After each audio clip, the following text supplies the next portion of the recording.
Here's a question. How many subscriptions are you paying for right now? Adobe, iCloud. Your gym.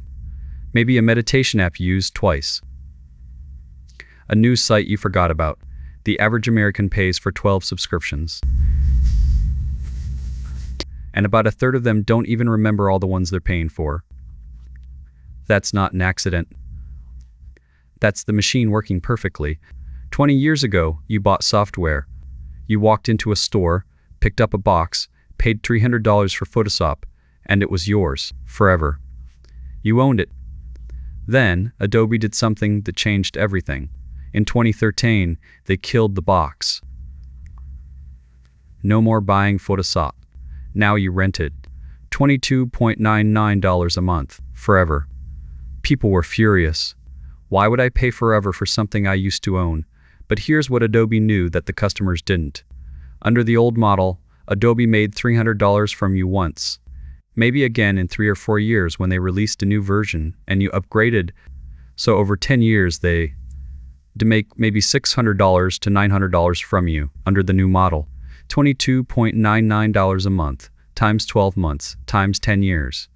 That's $2,759 from the same customer for the same product. Nearly 3 to 4 times more revenue per person. And the stock market noticed. Adobe's stock price has gone up over 1,000% since they switched to subscriptions. Not because the product got better, because the revenue got predictable. That is the magic of recurring revenue. And once every company on earth saw those numbers, the world went subscription crazy. Okay, let me teach you the 2 most important numbers in the subscription business. Every SaaS company, every streaming service, every gym chain, they all run on these 2 numbers. Number 1, CAC, customer acquisition cost. How much does it cost to get you to sign up? The ad that caught your eye, the free trial that hooked you, the referral bonus your friend got for inviting you. All of that costs money.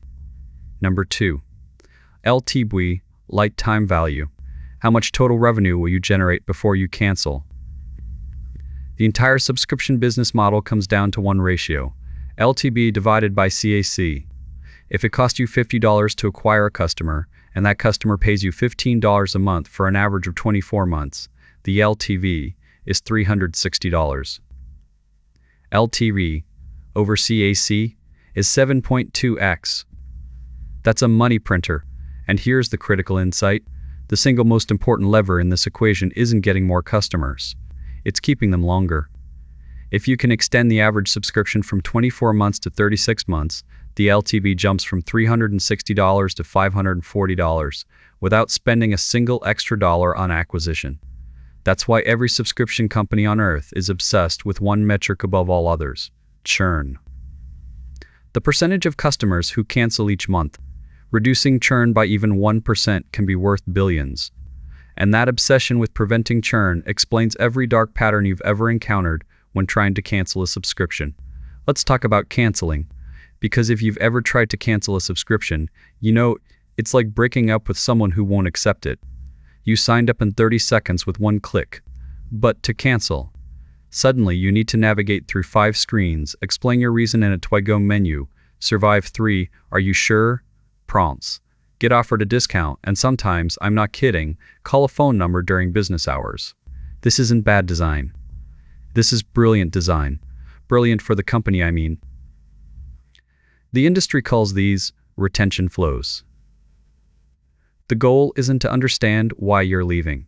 The goal is to make the process annoying enough that a meaningful percentage of people give up and keep paying, and it works. Studies show that adding just 2 extra steps to a cancellation process reduces cancellations by 15 to 20%.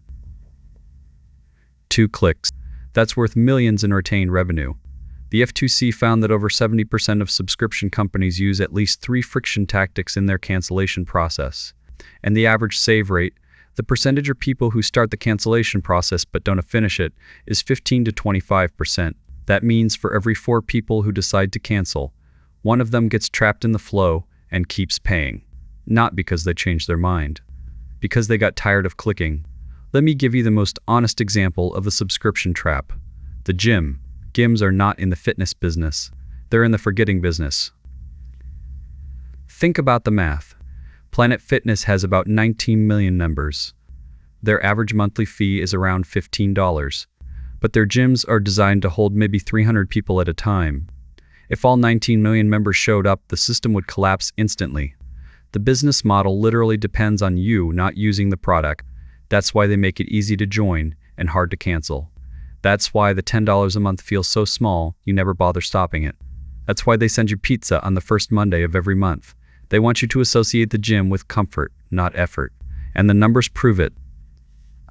About 67% of gym memberships go unused. 2 out of 3 people are paying for nothing. And the gym industry knows this. Their financial models are built on it. This is the subscription model in its purest form. The ideal customer is one who pays but never shows up.